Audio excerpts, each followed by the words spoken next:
It's a brand new year and a brand new show. This is Before Bedtime. Every Wednesday, 7 p.m. GMT, we bring you some nuggets to ponder. Today, we are talking AFCON 2023. It is ongoing and a lot is happening, from the mighty falling to some unknown figures causing upsets here and there.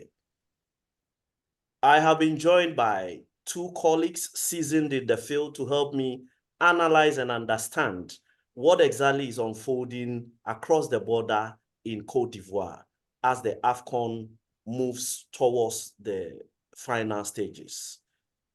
Dr. Julian Mills-Bill has joined us from his base in the United States. Currently, he is the president and the board chairman of Big One Sports, a division of the Big One Group, Ghana. Dr. Mills-Bill, thanks for joining us. You're very much welcome. Yeah.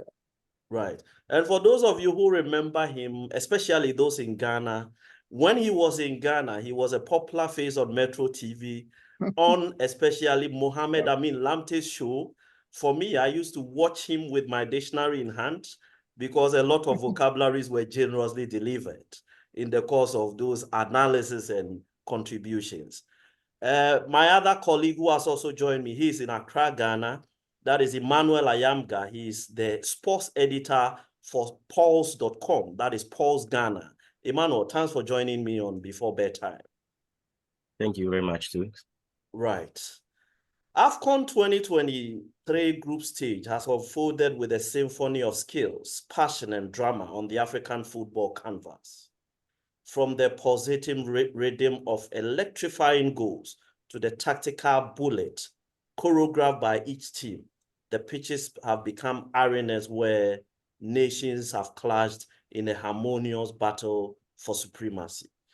In Group A, traditional powerhouses collided in a fierce dance, while Group B witnessed underdog stories and unexpected upsets, painting the field with vibrant narratives.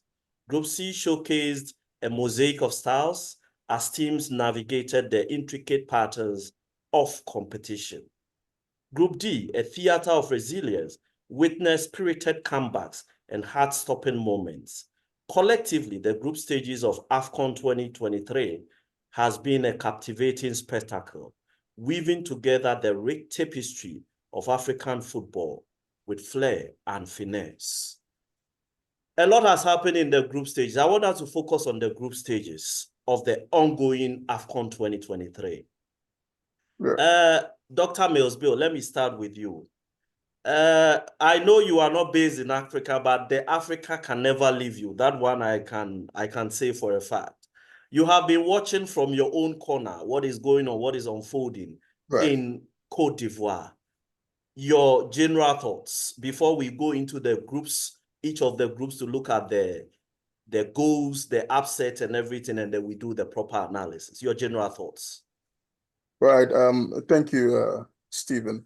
Well, I think the African Cup has produced a lot of stirred emotions, and if you look at the games, you'd agree with me that it's transitioned from that kind of the age or era where we used to have teams that can be tagged as traditional underdogs.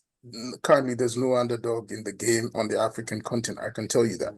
Yeah. And I expected some of these roller coaster emotions because if you have surveyed the game over the past decade, you know that teams like Cape Verde, teams like Equatorial Guinea, Guinea-Bissau, be catching up with the big dogs right there on the African continent.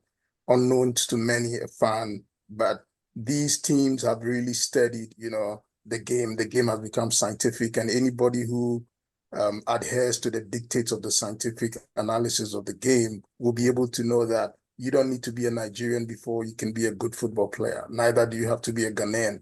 Anywhere you find yourself, if you stick to the rudiments of good football training, the technologies are there. If you apply them, you can produce a superstar anywhere on the continent. And that's what teams are doing, and they're catching up really fast.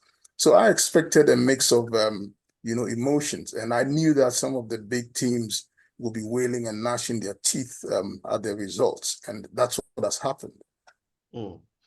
Emmanuel, let me take your initial thoughts. I know for you, you are angry, especially at your nation, Ghana, for the rather abysmal showing at the tournament.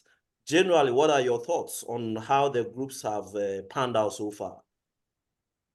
I think a tournament is not really a tournament if there are no surprises, because I think the upsets help with building the credibility of the tournament. It shows you that teams that are comfortable would get beaten, and it also tells you that you cannot get too comfortable, even if you are a heavyweight on the continent. And I think teams like Ghana, like Algeria, have found out the hard way, of course. And this the second successive tournament that both Ghana and Algeria have gone out in the group stage. When Algeria won it in 2019, they came into the 2021 edition as defending champions. They couldn't make it out of the group stage.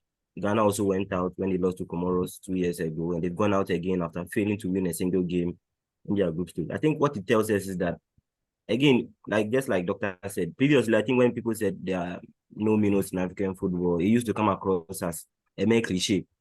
But I think in recent times, it's no longer a cliche. Those smaller teams in quotes are now catching up. And so I think 10, 15 years ago, nobody would have imagined a country like Equatorial Guinea topping a group that contained Nigeria and Ivory Coast. But that has happened in this year's AFCON. And it tells you a great deal about how the other countries are closing the gap between themselves and the traditional heavyweights. You look at Group B and you have Cape Verde topping a group that contains Egypt and Ghana and not losing a single game. I mean, some years ago, you would have said that if you pitch Cape Verde against a country like Ghana or even Egypt, you'd be hoping for a scoreline that would probably be 4-0, 5-0, 6-0. But this is a team that has come to the AFCON, outplayed these two teams who have a combined 11 AFCON titles. They outplayed both Ghana and Egypt, and they were unlucky not to beat Egypt as well. So I think it's a good tournament. And just like Doctor said earlier, we are looking at a tournament where the smaller countries are catching up to the bigger traditional countries. And it bodes well for the entire continent, because now you don't go into a tournament and think Egypt will come and win it 3 times on the bounce. Or you have one country dominating for many years. You know, even if you win it this year, in the next 2 years, you face a tougher competition from other countries that are coming up. And I'm always happy to have a new champion. I mean, Senegal, everybody knows they've been around for a very long time. They came close on a couple of occasions. And then finally they had it last 2 years. And so I'm looking forward to seeing what they present, but I think we might probably have a new champion this year. Right. Doc, let me come back to you. Group A, we are looking at the scores or the results as it came out. In the first match, the hosts, Cote d'Ivoire, they beat Guinea-Bissau by 2-0. Nigeria played a draw 1-1 with Equatorial Guinea. Now, when we went to the second part, Equatorial Guinea managed to beat Guinea-Bissau by 4-2. Cote d'Ivoire lost to Nigeria by a goal. These kind of results that do not seem to follow any pattern or any logic or any kind of prediction. I don't know if for now we still have the connoisseurs of the game really living up to their billing, because the way things are playing out. What do you have to say about this kind of results?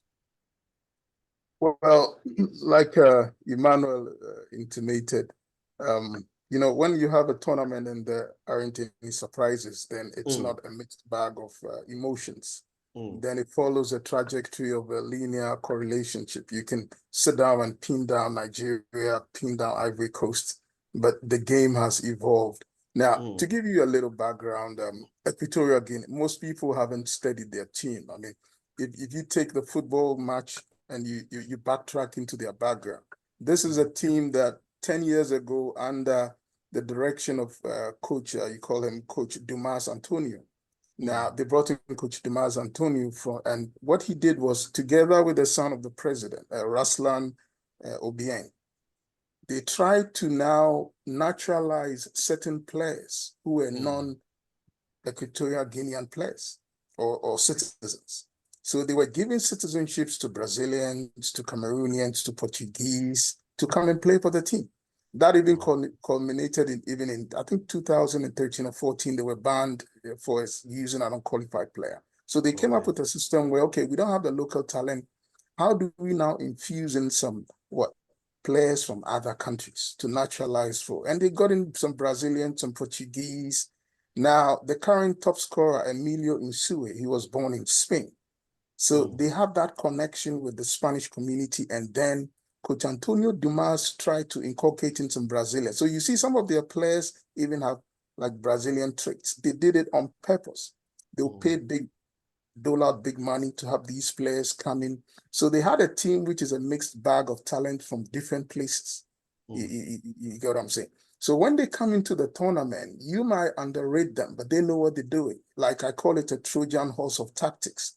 They sit back, and then they launch their arsenal, when the games start. So you see, they've played one of the best games or some of the best games in the whole tournament. They've outplayed in terms of statistics, they've outplayed teams like Nigeria, they've outplayed the Ivory Coast in terms of the percentages. And if you relate it to what teams like Cape Verde are doing to Ghana, when we come to those groups, you see the percentage in the tactical play. They are rather playing, and the top guns are rather, praying for the referees to end the game. Look at the Ghanaian game. We're praying for the referee to blow the whistle. In 10, 20 years ago, it would have been the other way. Mozambique would be praying for the referee to end the game. But 2024, Ghanaians are sitting down praying fervently for the referee to close the game. And it's kind of surprising. It tells you the reality of preparation and all that. Emmanuel, really, the tables are turning, and there are new sheriffs in town, if I may use that terminology. What does this portend for the game going forward? The big guns, should they still continue to live on borrowed glory, or is a wake-up call? I think it's a wake-up call, a very big wake-up call to the big guns. And for Ghana especially, I do not even think we are currently part of the big guns anymore, because we are not statistically, and even on the FIFA ranking, we are not part of the top 10 teams ranked on the continent. And it's not just based on the rankings. In our football play, in the last 2-3 years, we've not had a particular style of play. We've rarely won games convincingly. I don't remember the last time Ghana played a game where we dominated and then probably won by a 2-goal margin. We've struggled. I mean, when we qualified for the World Cup, I mean, that was commendable. But the tournament itself, I mean, we didn't really showcase any good football aside from that game where we won against South Korea. So I think just like Ghana, there are a lot of the teams that where they used to be big teams and they used to dominate the AFCON. Ghana between 2006 and 2015 were always at least the semi-final stage. In between, they reached 2 finals. Currently, we can't even qualify out of our group. It's been 2 tournaments now, and that has not happened. And it's not just Ghana, like I said earlier. Algeria are also struggling. You're looking at a team like Equatorial Guinea beating Ivory Coast, who are host of the AFCON 4-0. I mean, like 2, 3, even 4 years ago, that would have been impossible. And nobody would have imagined Equatorial Guinea coming out of nowhere to beat these heavyweights. But again, like Doctor said, these successes are not just something that came out of the wind. They've been procedural. They've built them over time. And Equatorial Guinea, again, they in the past AFCONs, there was a time they couldn't even qualify. And then at some point, because of them putting things right, they started qualifying for tournament after tournament. And when they hosted, they were in the quarterfinals, when they hosted alongside Gabon, which they met Ghana, and Ghana eliminated them in the quarterfinals of them. I think, no, in the semifinals. So they've come a long way. And then you look at Cape Verde as well. Similar story. They were, at some point, they were not even qualifying because they didn't have the talent. And then just as Doctor emphasized, they came out with a plan to get them, because one, if you don't have the talent in your country, then you need to go out there and find players who are of maybe dual nationality and can play for your country, and then adopt them to come and play for you. I mean, it's not just in Africa. There are countries in Europe that have also done same. So I don't think it's a flawed move to make. And you look at Mauritania too, and I think they are now like the model country for every football nation now on the continent, because they've come a long way. Mauritania used to be a country that you don't even associate sport or football with. But in the last 6 years, they've built so much, so much. They have now a base where their footballers can base in when they've built so much. If you look at the country when it comes to football, they've spent the money that has come into their coffers. So I think there's no country currently on the continent that has evidence of the monies that they get from FIFA and CAF being spent that way. Probably aside from Morocco, who already are, when it comes to Africa, a first-class country on the continent. So I wouldn't really like to put them in the same category as Mauritania. But Mauritania came out of nowhere. They are one of those countries that really do not have the resources when it comes to even national development, but they've really done very well with the resources, the small resources, as compared to Ghana. I mean, it's not as if we haven't had those resources. We had the FIFA Group project bringing in money. Unfortunately, the best we could do was to build what we see at Pram Pram. And if you see that building, it's not even befitting for the junior teams. But we force our female national teams to camp over there when they have matches to play. We force our junior national teams to camp over there. But the facilities are not just there. And it's the reason why when we were supposed to camp in Ghana, we couldn't even take our national team to Pram Pram to camp. But they should have been the facility where you camp your national team. They'll have everything to camp in. We couldn't do that. Namibia came here and camped, and they're in the round of 16. Our players were even complaining that the roads to where we were camping in the Ashanti region were very poor, and that the pitches were very poor.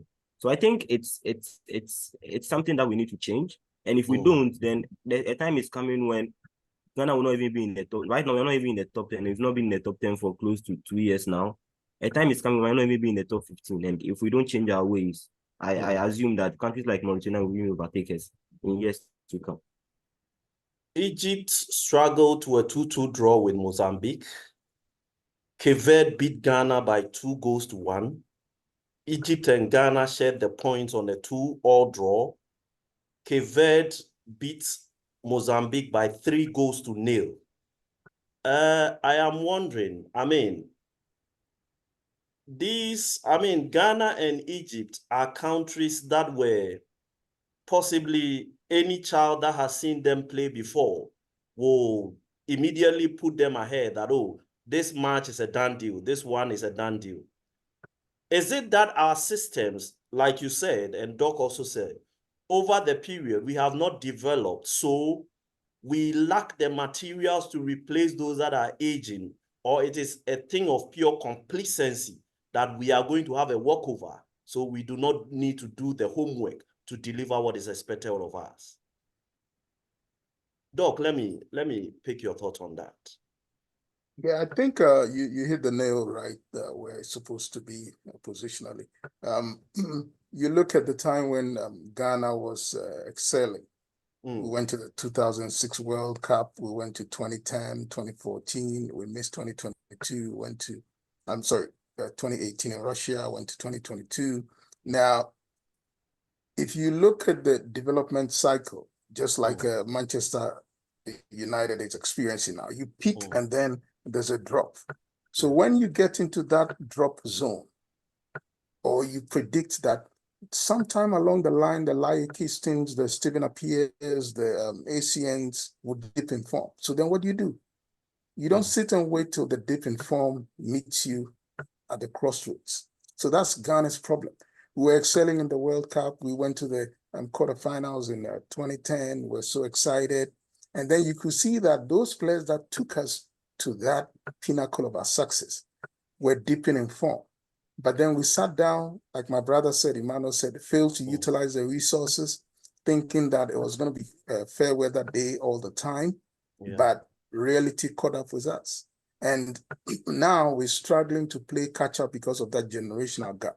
Now, we haven't utilized the FIFA development Go Project funds judiciously. And that's, to me, very, very surprising, because FIFA allocates monies and it expects FA associations to utilize it.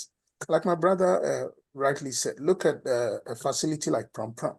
We've sat down in Ghana, we've allowed the facility to just decay or be rendered virtually useless. And now when you have a nation cup that is close to your doorstep, you're now traveling or planning to go to faraway South Africa to pitch camp, which is neither here nor there.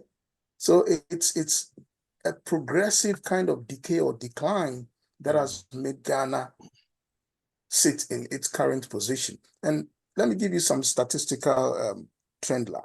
Look at when Coach Houghton came into the tactical seat. Yes. Pick the last 10 to 12 games of the Black Stars. Now, forget about the result. Analyze the game 90 minutes. You see that, like Emmanuel said, the Black Stars have consistently for the past year or two played very, very bad football, tactically bad football. And then you ask yourself, if the FA has a technical director, what is the signature of the technical director on our games? The FA chairman or the FA president talks about football DNA. You develop a philosophy, you put it in a textbook. But what is the signature or effect of that football DNA on the Black Stars play? The Black Stars play, and I mean, anybody who thought the Black Stars will excel at this AFCON, I tell the person, then you don't know football, or we just trying to play ostrich. The United States beat you 4-0. Very, very fundamental errors in your defense. You go and play Mexico, same errors committed. And then the coach tells us at the AFCON that these were lousy mistakes. The mistakes started so many years ago, or even a couple of months ago. USA beat you, Mexico beat you, you struggled against Namibia on your own soil during the friendly. So you could see systematically it was just bound to happen. But the problem with Ghana and our football, and sometimes the way we manage things in the countries, we try to play ostrich. There's a problem, the FA will fail to acknowledge it. People will whitewash the problem, pretend everything is okay, take money, go to a tournament, and then what? Everything just becomes a debacle. Now, to tell you the truth, I have spoken with a number of friends, both in Ghana and here. If I hold nothing against the FA president. I hold him in high esteem. He's somebody who has known football for the past 30 years.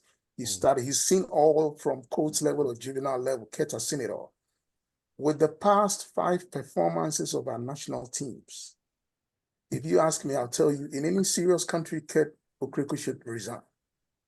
Because the key performance indices, the national teams under 20, the Black Stars of the World Cup, the past AFCONs have been shambolic. So there's no business telling anybody that you need to continue and you have a blueprint. You get what I'm trying to say? Yes. So by performance indices and without emotions, Ket Okriko and the FA management team should resign honorably, but it will never happen in Ghana.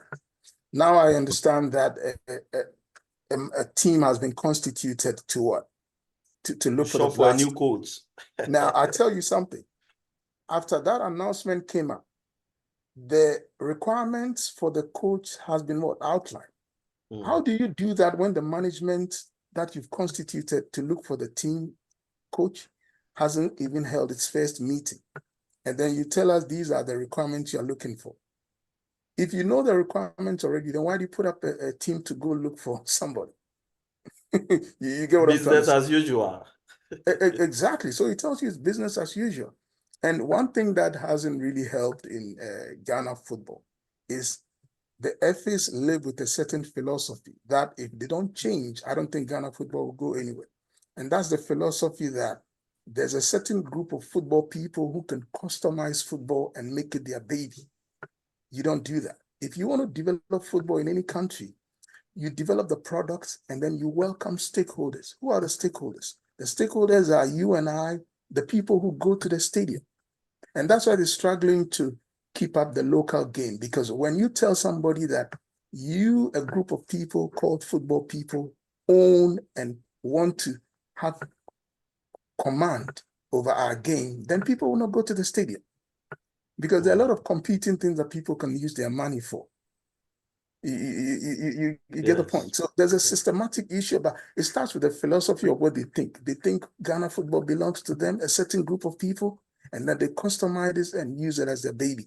The national football team is not like a club team. No. That's why for most nations that do well, and I tell people that I believe that unless that philosophy is changed, Ghana will not win any trophy for the Black Stars. Because at any point in time, our best 11 players are not those who are playing. They select a template group of players, 5 or 6, and then they infiltrate with a few others, interest-based players. But at any point in time, the national team should be represented by the best 11 players on the globe, irrespective of where they are playing. And that's what you see. You go to a World Cup, I tell you something, you feature a player like Baba Rahman. I hold nothing against him. But if you follow the football database online, the statistics, any coach that you play Baba Rahman at the highest level at the World Cup will be laughing before the game. Because Baba Rahman's statistics shows that he cannot backtrack when he advances in what? In pressing play. So you could see that the coaches knew that once you put in Baba Rahman, it's fair game because they are going to attack you like crazy because they know his deficiency. But we went to the World Cup, we put in such a player. I hold nothing against him, but if you're looking at the football database and reality, you see that coaches know what to do when you put in certain players. But this is Ghana for you, you know. We do things like we are not accountable to anybody. So Emmanuel, let me come to you. We can reverse things, but let Emmanuel chip in. Yes. Emmanuel, the case of Cape Verde, the population of Cape Verde is less than 600,000. Ashanti region of Ghana, for those who do not know the Ashanti region, Ghana is broken down into regions for political administration purposes. And the Ashanti region is one of 16 regions. In the United States, maybe we'll look at something like states. Certain countries, they call it provinces. The Ashanti region of Ghana alone is almost 5 million more than the population of Cape Verde. That is what I have found statistically. Cape Verde has been able to produce 11 players that has taken the breath of Ghanaians away, and still we are yet to recover. How is it that a country, and also Egypt is over 100 million in population, yet a country like Cape Verde becomes a hurdle they find difficult to provide answers to? How is it that in Ghana, for instance, there is a practice in Ghana football which I find confusing.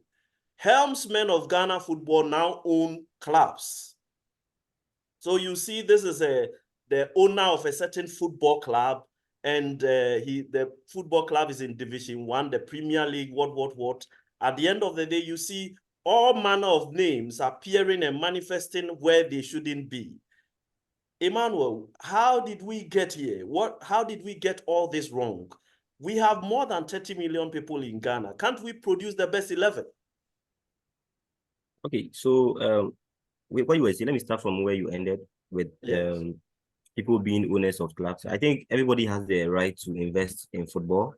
I think football is one of those sports that it promotes inclusivity. So no matter your background, no matter where you come from, you have the opportunity to, if you want to be involved in football, you have the opportunity to be in. But I think where we've got it wrong is that where we've made it literally impossible for, because just like Doctor said, football, especially for the national team, doesn't belong to one person, not even for the government. I think it belongs to every Ghanaian. Yeah. So every Ghanaian has to have a say.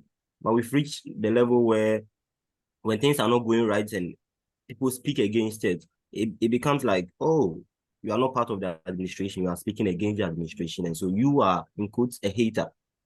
And I think it doesn't need to get to that level. But we've even gone past that level here in Ghana. Because when you hear dissenting voices, and dissenting voices are there to keep you on track. I mean, any administration that doesn't accept dissenting voices, you would be heading towards the abyss, because obviously those close to you wouldn't tell you the truth. And I think that is where our FA probably has gotten to, because I think people close to Kurt, and I think Kurt is one of the most experienced players we have in the country currently. I think he deserved to win the elections when he was elected the first time. But I think at the time, he has shown with how he managed the FA Cup, which he was president of the FA Cup committee, and he had managed to make the FA Cup more attractive than even the Ghana Premier League. So I was thinking that he would bring all those expertise into becoming FA. But unfortunately, things have not worked according to plan. He seems to have deteriorated our football from where he took it from. National teams are not performing with the Black Stars. I think that currently the women national teams are rather performing better than even the men's national. And that is not due to any particular plan, because as we speak, they have even not been paid. Our national team qualified for the women's AFCON last year. They've still not been paid, including the coach. Our junior national teams are also playing. They are even not paid per match. They are paid per tie. As in home and away ties are considered as one match, and they are paid once for those ties, and they've still even not been paid. So if they are performing, it's because we have the talent in women's football, and we are one of those few countries in Africa that have a running league for women. And so the talent is there and we are thriving. But again, just like in the men's sport, a time is coming when the rest of Africa catches up with women's football. We'll be lagging behind. And the evidence is there. Because when we started women's football, it was Ghana and Nigeria, right? In the 90s and the early 2000s, Ghana and Nigeria were like the main women's football teams. Along the way, South Africa joined and they've overtaken Ghana. Along the way, Morocco have joined recently, they've overtaken Ghana. Currently, Zambia ahead of Ghana, Equatorial Guinea ahead of Ghana. So it looks like we have the talent and we have a head start when it comes to talent. But then talent is not enough. Not just in football, in every sphere of life. Talent alone is not enough. You need so much more than just talent to thrive at the highest level. So I think we need to really up our game in those standards. Like when you come to again, let me come back to the Cape Verde one. Cape Verde are beating Ghana currently because it's not because they have better players than Ghana. Again, like Doctor said, I think the best Ghanaian players need to play at every time. You can't have a country rich in football like Ghana, a country that has so much talent, both locally made and those who are of dual nationality wanting to play for Ghana, and not being able to produce 11 players who are better than a country like Cape Verde. Cape Verde were not even part of CAF until the late 90s, until the early 90s, around 1991, 1992. That was when they joined CAF.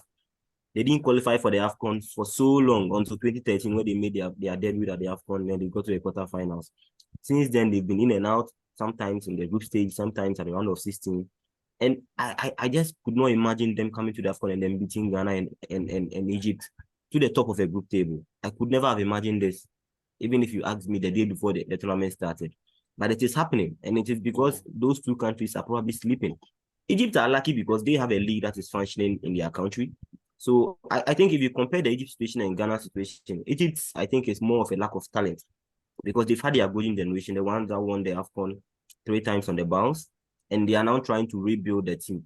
Of course, even the era of Mohamed Salah, the kind of players that he came up with, Mohamed Salah, the Mohamed Elnenis, I mean, these are players that came up after the 2010s. But even Salah is now in his 30s. Elneny is not playing consistently in Arsenal, but he's also starting in Egypt because they don't have the talent to play. But then they have some young players who are also coming up. With Ghana, I think we have the talent. I'm not a subscriber of the school of thought that we do not have talent currently. I think we still have a lot of talent. We are just not deploying the best talent available in our national team. Even the squad that we took to the AFCON. I mean, we have a very thin midfield. Unfortunately, Thomas Partey was injured. But then this is Majid Ashimeru, who had never even started a game for the Black Stars, not a single competitive game. He comes then, he's starting, and everybody saw what he can do. So you ask yourself, in previous tournament, what was he doing? Why was he not being even invited? You ask yourself these questions, and then you come to a player like Doctor was saying, you have players who they can play. This morning, there were reports that Richmond Lamptey, who was the local player who was invited into the squad for the AFCON, his profile is the most similar when it comes to comparing the midfielders that we took to the AFCON. He can play box to box, and he's a very good passer, just like Majid Ashimeru. So when we lost Ashimeru, after the second game when he was injured, third game I think he took injections to be able to play because he wasn't really fit, and he couldn't complete even the first half in that game. When we lost him, the next player who should have come on should have been Richmond Lamptey because he is of a similar profile. Unfortunately, he wasn't even on the bench. You ask yourself why. And I get so disappointed because I thought for the first time when we had a coach like Chris Hughton, who was senator, he was born in Ireland. He's been embroiled in the Irish culture. He's coached at the highest level in the Premier League. And so I expected that he would have brought a bit of professionalism into the coaching of the Black Stars because coaches that we've had in the past have come and passed through, and then Siki Akono came and went, and then later he was granting interviews talking about how they were interfering with his call-ups and his selections and all that, which we do not want to see. But I thought a coach like Chris Hughton, I mean, who are you to go in front of him and tell him, hey, fill this player, drop this player, do this and then do that? I thought he had the backing of every Ghanaian. I think for the last 10 years, he's been the only coach that has had like the backing of Ghanaians, even against the FA. Because I think the FA's choice was Otuado after the World Cup. But Otuado didn't want to stay on a permanent. He still wanted a part-time contract, which most Ghanaians and myself included believe that the national team is not a part-time job. If you want to coach the national team, you should be willing to coach it with everything that you have. You should be able to give it your all and not be combining a national team job with a job at club side. So that ruled him out. And the coach, the FA wanted to go again and hire another coach who they have in mind. But Ghanaian stood and then backed the government to bring in Kishilton because he had the experience, had coached in the Premier League. And if pound for pound or statistics aside and everything aside, CVs aside, I think he's been Ghana's highest profile coach after Avram Grant. Because Avram Grant also coached Chelsea and he was also in the Premier League. But after Avram Grant, we not really had a high profile coach. And for a national team that prides itself as one of the best on the continent, I think it's about time we also went in for some of the best coaches in the world. So I thought Chris Hughton would have been the man to fill that void. But the decisions he made, some of them were so baffling because I couldn't understand what he did in the final game against Mozambique when we were a goal up and one of our best players was Joseph Pencil. He took him out and then brought in Andre Ayew. And Andre Ayew is one of my favorite players of the Black Stars. But I think even he understands that currently he does not have the legs anymore to be able to play that long in a game. And for a game where you needed to win, I think the tactics was a bit suspect because you are playing against Mozambique. I mean, come on. This is Mozambique. We always say there are no minnows in football, but when it's time to show that you are a big team, you need to stand up and be counted. I don't think Brazil will play against Nicaragua for Brazil to score one and then be defending in a game that they know they need to win, be able to enhance their chances of qualification. In that game, when we scored the first goal, we should have continued to attack. Unfortunately, our coach said it was one goal was enough. Took out our best form of attack, who was Joseph Pencil on the right wing. And it was even Joseph Pencil who caused the penalty because the first time he drifted to the left side and dribbled into the penalty area, he caused troubles and then we had a penalty. Fortunately for us, we went 2-0 up in the second half. And again, we didn't manage that game so well. So I think it's been a combination of not just coaching deficiencies, but I think that has really been a big part as well because look at the last 4 coaches we've had. Look at them, Kwesi Appiah, CK Akono, Otuado, and then Chris Hughton.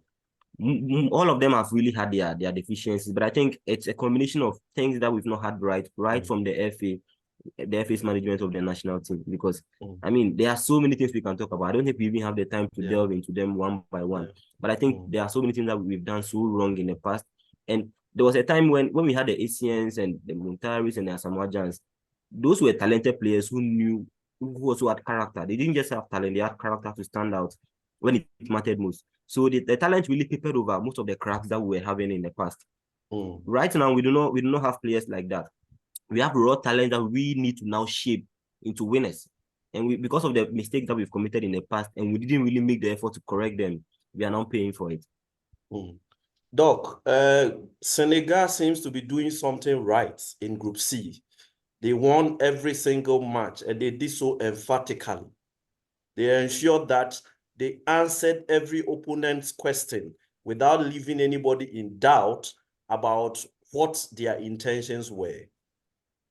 They have walked into this tournament as the defending champions. And indeed, they are doing the work and doing it well. How exactly are they getting it right?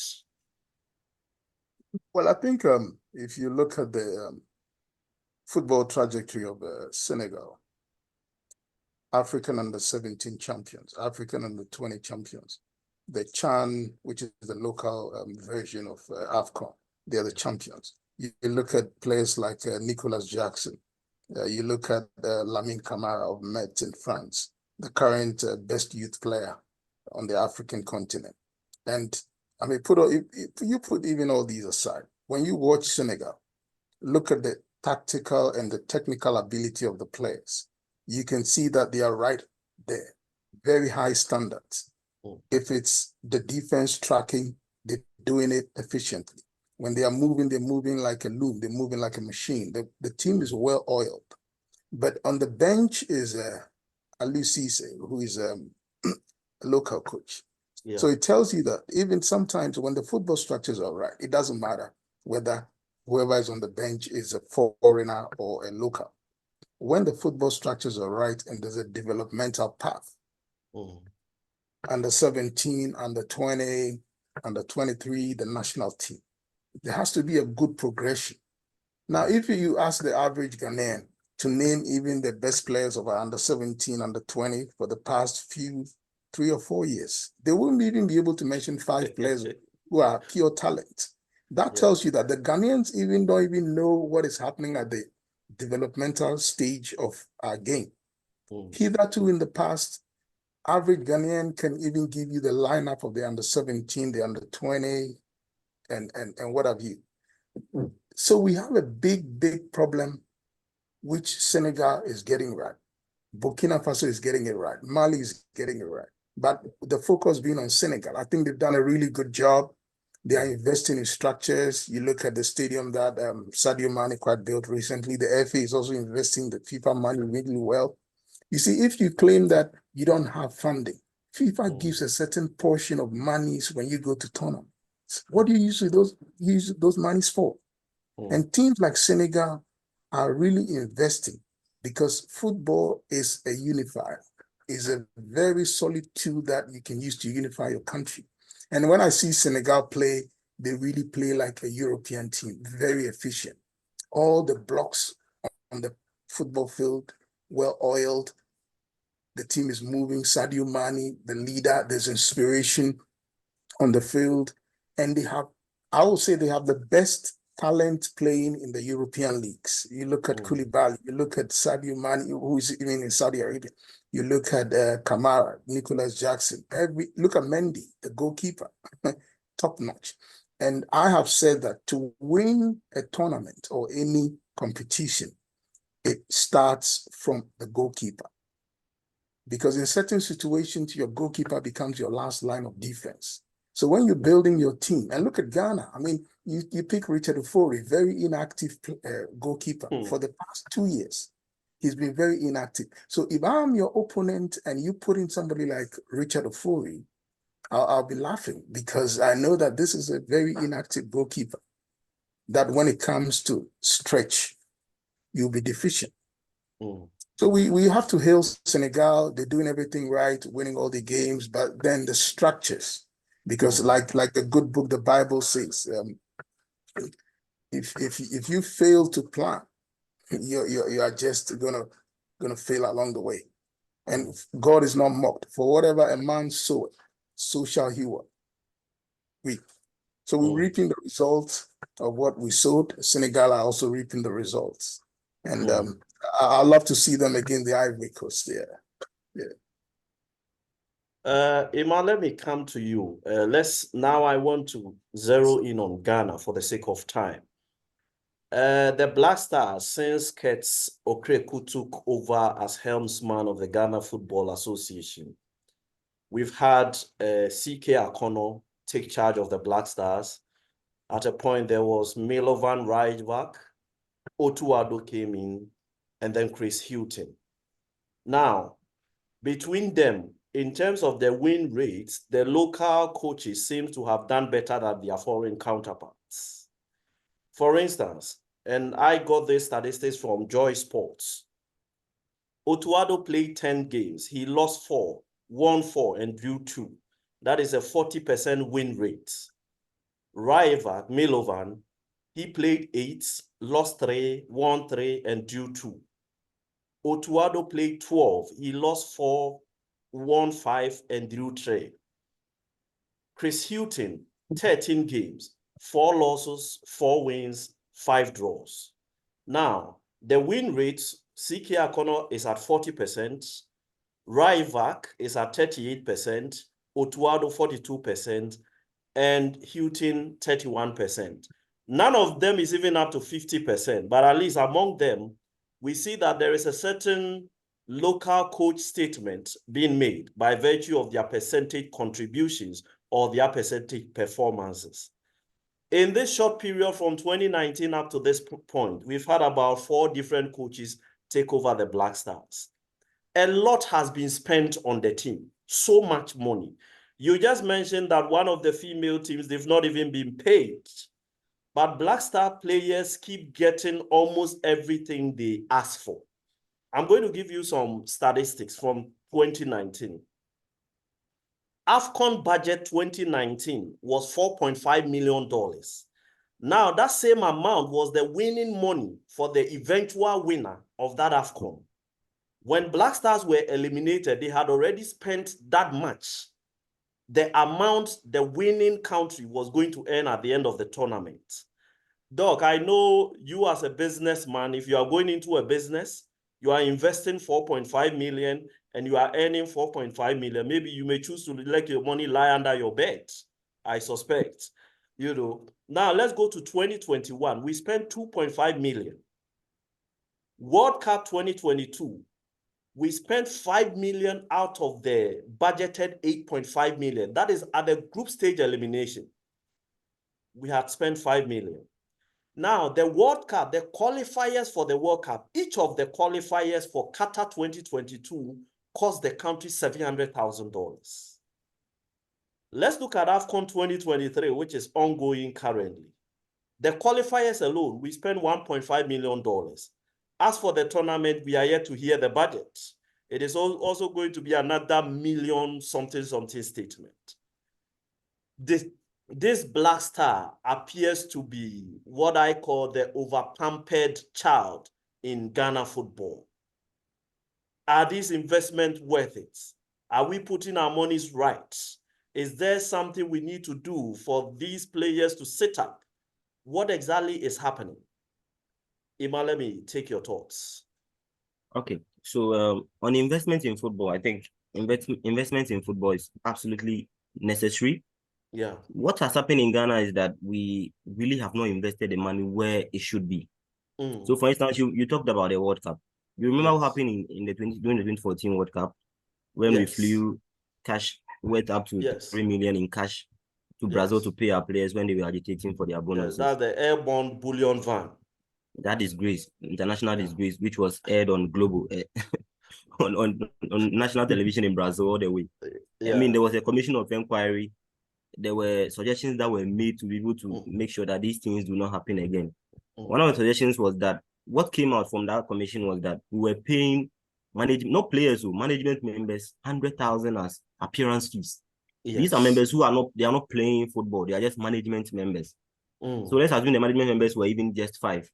It means $500,000 has gone to these guys who have not even kicked the ball. In what country does that happen? Are you aware that in the last World Cup, it happened again? We paid management members a sum of $100,000 for just being there. And these are not even players. So between 2014 and 2022, when we had the last World Cup in Qatar, we didn't learn anything. And I'm saying that $500,000 could have done a lot for grassroots football in Ghana. Of course, we do not even have standardized AstroTurf pitches, and that is why we cannot play local football matches on the pitch AstroTurf pitches. But this is huge money. I always tell people that when it comes to football, the economy of football is so different from every other economy in the world. It's only in football where a team buys a player for 10 million euros and they're like, oh, that's cheap. When somebody says a club has bought a football player for 10 million euros, they're like, oh, that's a bargain. You hear that a lot, right? Yes. But 10 million in the real world, it's not small money. That's it's huge. That's money that's life-changing money in a lot of industries, right? But in football, they say, oh, they bought this player for 10 million. They say, oh, that's like a bargain. That's cheap and all that. That's what is happening.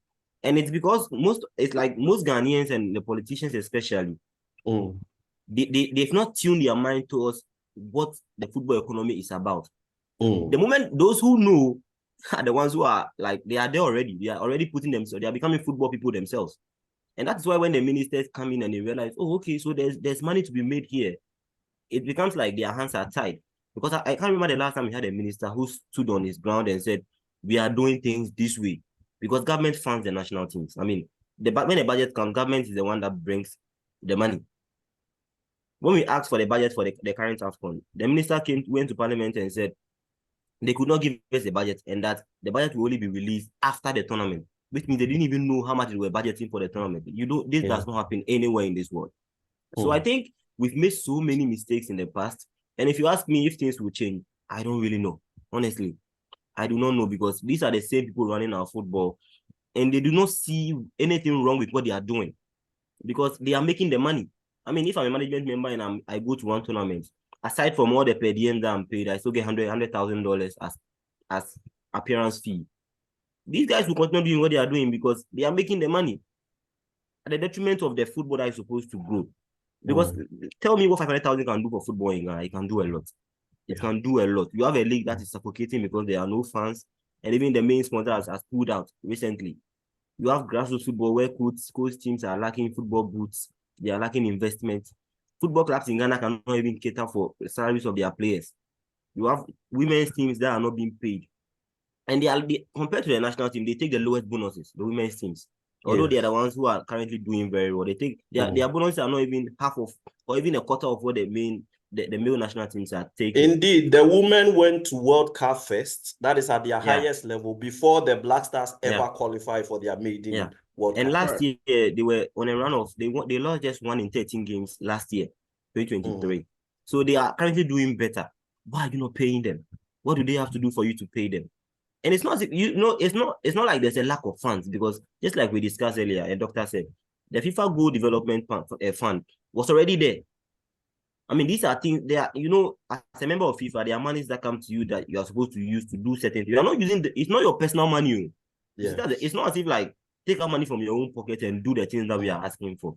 You are a member of FIFA, there's money that comes. Even outside the World Cup, when we exited at the group stage, the last World Cup, we had 12 million from FIFA. Ask yourself, where is that money going to? What are we going to use it for? Because at the end of the day, we use almost half of that money to pay salaries of players who are not even performing for us. So what are we doing? When are we going to sit down now and let them understand that the national team is not a platform for making money because you are playing at your clubs and you are making money already? Of course, you deserve to be paid. I will never support a national team where they say players do not deserve to be paid at all. No, because they are still working and they can get injured at the national team. So I think they deserve to be given their due. But I also think that it shouldn't be where they make that it shouldn't be where you make them understand that it's all about the money. Because just like in our various workplaces and offices, there's something called work culture. If a player comes into the national team today and he's eager to play, he's passionate to play, and you let the culture there suck into that player, he will become mediocre. Because when a player realizes, oh, I can come here and then give the bare minimum and still be paid. Of course, when he comes next time, he will come and then he'll be there. I'll use Ali Dusiedu as an example, right? When I was in Qatar for the World Cup, the last World Cup, he was starting ahead of Tariq Lamptey, who plays for Brighton in the Premier League, and Denis Odoye, who was playing in Belgium at the time. And these are like players who are more like exposed than him. And yet this player who was 22 at the time was starting ahead of them. When I asked, what I was told was that in training, he was a beast. He was training so hard in training to the extent that the Otto and the coaches felt like, no, they couldn't even pick Tariq Lamptey, who was a Premier League proven player, over Alidu. What happened when we played against the USA? There was a ball, he was going for the ball, and then the ball was lifted over him, and he just stopped. He wasn't even running. So you ask yourself, in just the space of a year, what happened to the player who was training like a beast in training and was being picked ahead of Tariq Lamptey and Denis Odoye? Fast forward a year later, you are playing in a friendly against the USA. A ball is flagged over him, and he just stands there watching the marker go away. And this is what I'm talking about. It's about the team culture. And I felt that at that point, he had been sucked into the culture of the team where everybody was like, oh, everybody was just giving the bare minimum. So he also felt like, okay, since this is what the senior players are doing, I can also come here and give my bare minimum and still take my dollars and go away. So I think things need to change. And if we do not change the psyche of the players and letting them understand that when you come to the national team and you wear that jersey, you don't take it for granted. You need to give it your 100%. But you need to start with leadership, because if they see our leaders going to tournament, not kicking the ball and taking 100,000, how do you tell a player that he doesn't deserve what he's taking?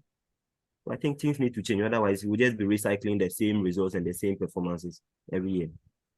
Doc, to the point that players can hold a whole nation hostage for us to either produce the money or risk them sitting out of the next match. Are we getting value for money? It appears we have raised untouchables, or rather demigods. And today, the monster we created seems to be coming hard at us. Are we getting value for money? Exactly so, because if you look at a management member getting 100,000, let's put ourselves in the shoes of the players. If I'm on the field of play, sweat and blood, dying for the nation, you pay me $100,000, and then you pay a management member who is only planning to come and watch and supervise things $100,000. The player psychologically will be drifted towards the direction of non-patriotic acts. And that's what's happening. Because tell me, I mean, in which country does a football management member traveling with a team gets paid more than the winner of the league in that country? Now, if Hearts of Oak wins the league, Hearts of Oak will not get $100,000. If Kotoko wins the league, they don't get $100,000. The last time I checked is around maybe 22,000, 25,000. That's when even they had sponsorship. Now I understand there's no sponsor to give money to the league. So if I'm a player coming to play for the national team and I see these trends and behaviors, patriotism will definitely dip. And I think that one issue which we have to also look at is the Ministry of Youth and Sports. You see, whoever pays the piper calls the tune. Calls the tune. But because of FIFA rules, the one who pays the piper cannot call the tune, but should be interested in the tune. It looks like the ministry is not interested for the interest of Ghanaians in the national team. They are towing the line of the FA when rather they should be a body seeking the interest of Ghanaians. If that wasn't the case, how come you can even tell the whole country that you're going to camp the Black Stars in South Africa? That's even an insult. When you play in a tournament nearby with similar weather conditions, and then you come and tell us to test the pulse of the nation that you're going to camp in South Africa. Those things even tells you the psychology of how the team is being managed. You understand? This 100,000, like my brother Emmanuel said, to management members, even if you have 5 management members, and I beg to differ, we could, or we may even have more, 100,000 each, making $500,000. And then you have Pram sitting there seeking what? Investment to be modeled into something that our team can camp there. The Black Stars should have even been camping at Pram for the Nations Cup, not at Dr. Kwame Chase facility. No. You see, so all these things tell you that people are using the national team as a cash cow, and not seeking the interest of Ghanaians. And that's really sad, because I have always said that the national team is the baby of the nation. It is not like a club side. If you, Stephen, Emmanuel, myself, we have our club sites, we can run it anyway, anyhow. But you don't do that to the national team. And for me, I'll be frank with you, I tell people that I watch the Black Stars game, I support the Black Stars, but when I looked at a certain trend of events, I've factored my emotions out of Black Stars games. I've taken out my heart, because the better things to give your heart to than give it to the Black Stars, where people are mismanaging it, and then you sit behind the TV, put your emotions so much into it, and then things just take a dip. So we have things we have to re-strategize and make sure that we chart a way forward. We've done it before. It's not like we've not done it before. But the times when we were experiencing those successes under the ACNs, that was the pinnacle of years of planning. Argentina 2001, when they went to play against the Savioles, the Alexander Dominguez, all those players, you know, and then they peaked 5 years later and they got to the World Cup. So now if you ask us, so we need to plan now. Well, Emmanuel rightly said it. We have good players that we can build a team around. We have Kudus is right there, Jiku is there. We have Ashimero, we have Giuseppe. We have good players that we can build a core around. But when the core is built, you need to make sure that the surrounding players that will help support the other very good starters. I call these players starters because they're really good. But you need to make sure that you fill in the gaps with equally good players and not agency players, players who are coming in because of people's interest. No, you can do that. But when the tournament starts, you'll be exposed. And that's why I love football tournaments, because you can decide to play ostrich all the time. You can do anything you want. But when the game starts, the tournament starts, what? Your deficiencies will be exposed. Yeah. And that's what football tournaments do all the time. On the back of the Black Stars' lackluster performance in Ivory Coast, a team has been put together to go shop for probably the messiah we have always been waiting for in a coach. Now, the curious thing for me is the man who is heading this team, Mark Addo. In fact, the Black Star team that went to mess up in Ivory Coast He is the management committee chairman. When they went to Qatar, he was also the management committee chairman, where they were giving $100,000 each. Why is everything business as usual? It appears there are no, how do I call it? There are no obvious attempts to get realistic solutions to problems that are staring us in the face. What is going on? Emmanuel, maybe you can tell us something. You see, this is what I was talking about, that Yes. instead of like holistically taking care of problems, identify the root causes and then going for solutions, long-term solutions, we like to just we like paper over the problems. That's what we've done for so long, and it has not served us well. But unfortunately, we have leaders who continue to think that when there's a problem, which we can just brush it aside and then find short-term solutions and then just move on. That is exactly what they are doing. Because like you rightly said, we've had people who are we've had a committee that has been set up now. But I've heard just this morning that lawyer Isankuma has said he's going to recuse himself from the committee. He doesn't want to be part. He doesn't want to be part of whatever is coming. Because of course, there's been a lot of backlash in the last 24 hours with people calling on the president to step in and then try to make sure that this time the FA does not have it their way, and then they stick to doing the right things. But again, back to the committee, you ask yourself, you've just gone out of a tournament, right? You do not have any serious games in the next 2 months. In March, we'll have a couple of friendlies, which are not even set yet. We can decide not to play the friendlies, and then because there's nothing really much to do in the next 3 months. There's a World Cup, the World Cup qualifier. Yeah, those ones will be in June. March. No, in March they are friendlies. We don't have the qualifiers in March. Okay. The qualifiers are in June. So between now and June, we have like a 5-month period where you can take your time and then find the right coach. So why are you rushing? Why are you giving a committee? The personalities on the committee, they are even questionable, right? That's even the first red flag. And then we also have the fact that you are giving them just 3 weeks to find you your next coach. How many coaches are available currently on the market? How is 3 weeks enough for you for a team that has just gone out of the AFCON at the group stage? And you are just so I don't know. Is it because they already have a candidate in mind that they are just going to go around with knee-jerk reaction and then just bring the candidate on board? Or they are going to now, the committee will now meet for probably 2-3 times, plan, and then go according to the criteria that is now set. Because if you ask me what is the Ghana football DNA, I do not even know. Of course, they brought out a Ghana football philosophy book that they combined, which was a combined effort of all the coaches that we have, and our former technical director, Bernard Lippe, who currently is not even at post, he's left. So the man who led that philosophy is no longer even at post. And even as at now, the philosophy book is not even out there. I think every Ghanaian should even have a copy to be able to know that, okay, this is what Ghana football is about. This is what, if you are a youth player in Ghana, we want you to have A, B, C, D attributes, because we all know what Brazilian football is about, even as at now, right? The English are also doing it, and they've started winning the junior tournaments as well. So I think there's a lot we can do, and there's a lot that we need to do, but we are not ready to just do them. And the composition of this committee and how fast we want to just move on from the AFCON, because there needs to be an inquest.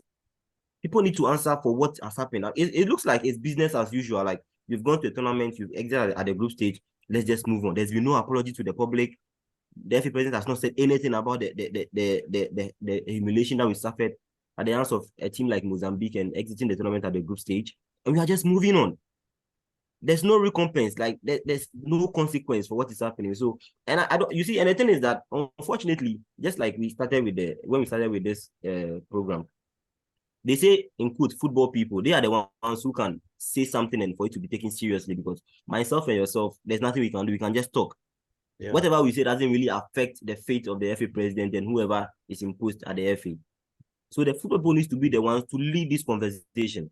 But they are comfortable, so it's like they like what they are seeing. So I guess we just have to be living in this mediocre situation for the foreseeable future, because I don't see anything changing. If we allow this committee to go ahead and then propose a coach in the next 3 weeks, which I think is a very short time, if you really want to do due diligence and then bring out a coach who would adhere to all the criteria that you set for them, I think you need a much longer time for you to do that. But of course, it's business as usual. They are just going to headhunt probably go to Serbia and then bring out one coach and then hope that he'll perform miracles, which will not happen because just like Doc said, when the tournament or the qualification kicks off, it will expose you.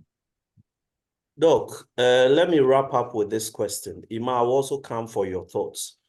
In the past, when the whistle was blown and the likes of Didier Drogba was leading an Ivorian assault, or you had a Benny McCarthy in South Africa, a Stephen Appiah leading Ghana, among all Rigobert Song in Cameroon, El Hadji Diouf, Senegal.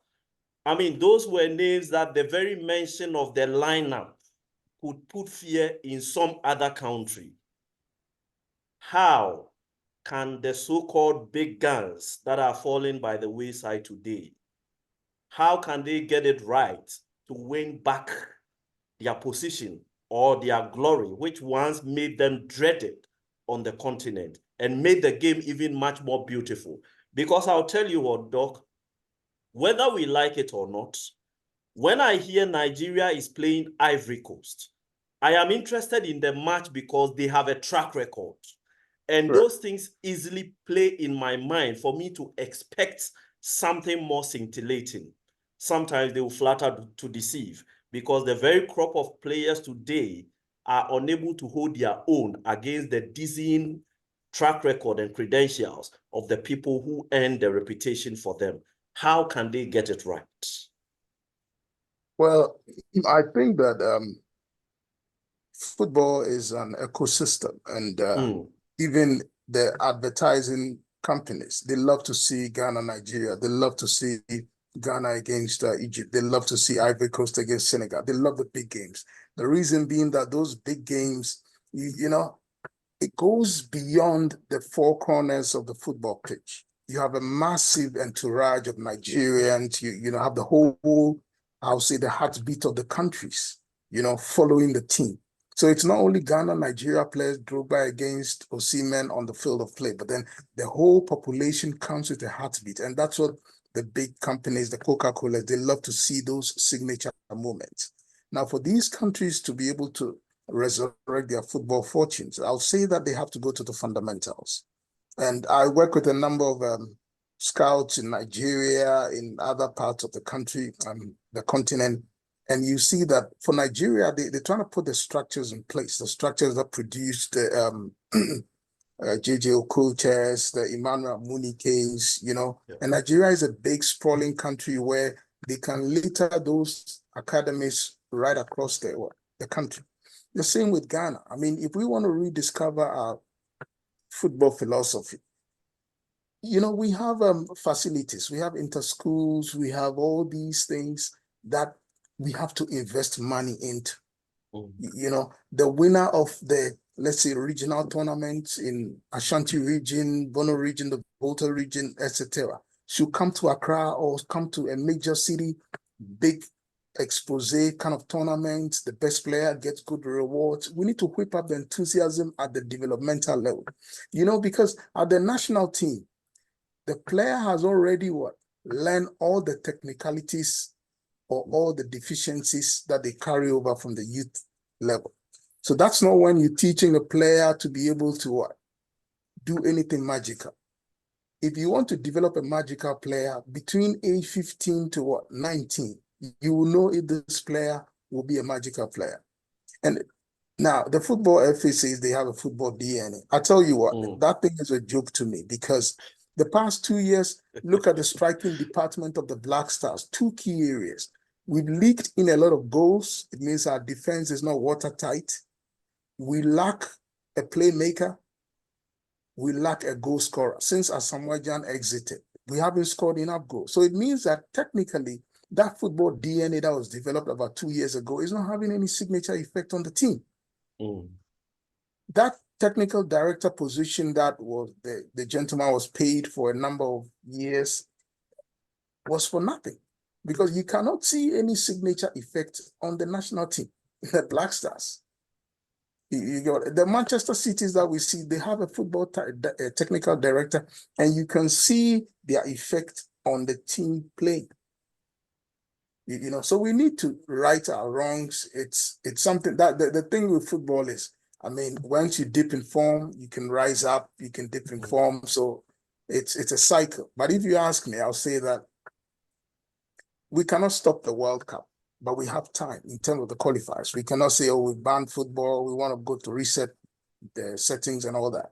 But we have time from now up to June, like my brother said, for competitive football to be resurrected. But the coaching issue is not the only issue. People are just trying to whitewash the incident so that Ghanaians will just forget and then it'll be business as usual. But we need to develop our local league, and from there we can launch our football philosophy. Because the teams playing in Ghana should understand the football DNA and inculcate it into the play of the players. And that's when we can have very good players to represent the national team. Emmanuel, let me pick your thoughts before we round up.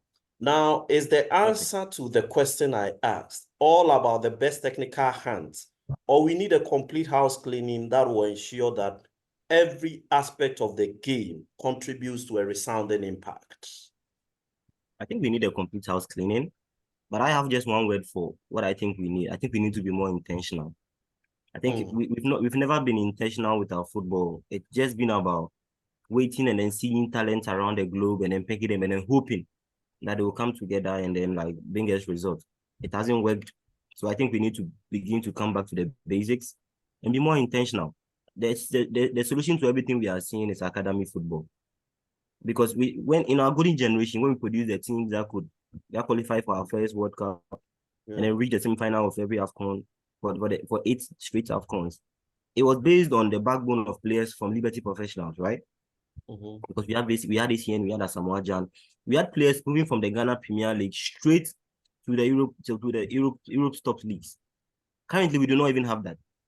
The players that are moving from Ghana to Europe are rather coming from our lower division teams that have academies. And if you look at even currently, when it comes to academy football, right to Dream Academy, they are beginning to become the core of our national team currently. You have Kudus, you have Enes Nwama, you have Majid Ashimeru, and there's this new boy, Ibrahim Osman, who is on the verge of joining West Ham from North Jalan. So I think it's evident that if you invest in football in an academy, and I think a country like Ghana should by now have a national academy. Of course, you can't like bring in all the talented players under one roof, but if you have a national academy, I think it will really help to like build players for our junior national teams, and then for them to have a seamless progression into our national teams, our main national team. We've not done that, but we are lucky. Right to Dream are doing it for us, but there's an extent to what they can do for us because obviously in the end, they're also in for the profits. So they will produce the players and then sell them out and then make them. And that money could have come to a Ghanaian or to a Ghanaian government. Because Right to Dream started with just $1 million in 1999. I think the idea was there. They wanted funding. They didn't get from Ghana. So they went and did it on their own. Even 20 years after they've given us a blueprint of what they did, we've still not done it. Unfortunately for us, Liberty that used to produce our main players for the youth teams is also now collapsed, and they are now trying to rebuild themselves as an academy rather than a Ghanaian club. So I think it's more about being intentional, and once we become intentional, I think we will reap the rewards. But until we do that, I think it will just be a passadi like this. We'll go and becoming 1 step forward, 2 steps back, and then it will just be how we've seen for the last 4, 5, 6 years. Doc, beyond the technical competence of the new man to handle Ghana football, does nationality matter? I think that it depends on the plan we want to roll out. I mean, you can get a good technical a good coach from one of these top European countries. But then behind the scene, you should have somebody understudying that top brand coach. So therefore, when that top coach exits within the next 3 to 5 years, you have a Ghanaian who will be able to step in that position. Because economically, those top European coaches are top value. They come in hot cash. So you'll be spending not less than $100,000. You'll be spending not less than $75,000, $50,000. You know, but comparatively, if you are able to develop a team of your local coaches around the country, and it should be nationwide, developmental coaching nationwide, then you know that in the next 3 to 5 years, you have somebody who is a Ghanaian, or it could even be some of these coaches of local clubs, premier clubs. You identify some good ones. Every year or every 6 months, you take them to attachment courses in the West, in the developing countries. And then they'll be able to know the key rudiments of modern football. Then once that expatriate coaches takes on the exit plan, then you can bring in your local, because I believe that, when you have a local person, they have an emotional attachment to your game. When they're losing and that person is serious, they have a certain emotional attachment. And it saves a nation top dollar. That differential of, let's say, $75,000, $80,000 that you give to an expert, you can give a local coach $20,000, because you pay people according to their local economic terrain. So you don't have to give a local coach $100,000 because the expatriate coach has to, change the monies into their foreign currency to be able to live by those economic standards here. So when you do that, you save that money. That money can go into a place like, let's say, Pram Pram. And then you model Pram Pram, like my brother Emmanuel said. You model Pram Pram with a certain national select side. You have a national select side under 15, from all the regions. They are camping there. When the league is on break, you engage them in friendlies. They become the bedrock. And then you select and add a few, and you have a very good team. Meanwhile, the coaches that you're training, you let them know about the infused DNA of the country. Because every country has it the way it plays. Yeah. You look at your football DNA, and then you get a coach that will implement that DNA. Otherwise, if you go and bring in any other expatriate coach, they will bring in their own personalized, nationalistic football philosophy. Yeah. That's why, if you realize, Brazil doesn't go for a coach from Germany. Brazil doesn't go for a coach from certain countries. If it's not getting a Brazilian coach, they're likely to go for a Portuguese coach, a Spanish coach, because they play along the same football philosophical ideas. All right. Iman, your final thoughts on that. Does nationality matter? Does color matter beyond the competence we seek? I think I agree with everything that Doctor said. I don't think it really matters, especially when you have a plan for somebody to succeed, whoever the expatriate coach is. I think we had that with Kwesi Appiah when Milovan was here doing his first stint. Kwesi Appiah was his assistant for a very long time. And then when Milo left, Kwesi Appiah took over at some point and then qualified. He became the first indigenous coach to qualify us for a World Cup. And I think that was huge. Unfortunately, he couldn't really. It looks like in the AFCON, his breaking point was at the semifinals. So the moment he got there was this psychological block that he just couldn't overcome. So they had to let go of him. And unfortunately, his second stint didn't really go according to plan. But I think nationality really matters at some point, because just like Doctor said, when you are from a country and you are leading your country, it comes with some form of pride. It comes with some form of hunger. And there's this extra layer of determination that you'd want to achieve with your country. I mean, if you do something with another country, it's commendable. But if you do it with your own country, putting your own country on the map, there's this special feeling that comes with it. So I think it really matters at some point. And I am hoping that along the way, we would have people who really have the nation at heart and who are experts in those fields as well. Because we cannot just focus on nationality and not bother on expertise. If you say you are bringing in only Ghanaians to manage our football and they are not qualified for it, we might be taking one step forward and two steps back, because they might not be able to implement what we really want for them to do. But I think we can start by bringing people who are really experts in those fields, and then have our own people and study them and then learn from them, so that when those people are gone, we can take over. I mean, Nkrumah did it. In the beginning, when Nkrumah wanted to make our football a powerhouse on the continent, he brought in experts. CK Jeffy and I studied from them, went to Germany to go and learn about coaching, came back, won the AFCON 3 times. So I think there's a blueprint we just need to follow, and then make sure that we bring in the right people and then learn from them. Thank you very much. Let's pull the brakes here. This has been an exciting conversation. We've looked at African football, Ghana football in particular, or in more detail. Today, I was joined on Before Bedtime by Dr. Julian Mills-Bill, all the way from his base in the United States. He is board chairman of Big One Sports, and he's also a sports analyst, somebody who has followed the game of football and even sports in general for a very long time. When he was in Ghana, I remember you were involved in some boxing. Am I right, Doc? Yeah, exactly. Yeah, together with Amin Lamte, we're doing sports analysis and commentary for Martin Boxing League. Yeah. Okay, great. Yeah. And also my colleague who is the sports editor for pulse.com.gh, that is Pulse Ghana, is one of the leading online platforms, and he is the man who is in charge of editing and ensuring that quality is what the platform represents. This has been Before Bedtime. On this program, if it is a nugget to ponder, we'll bring it here before bedtime so that when you go to bed, you can have all the time to reflect and think through it.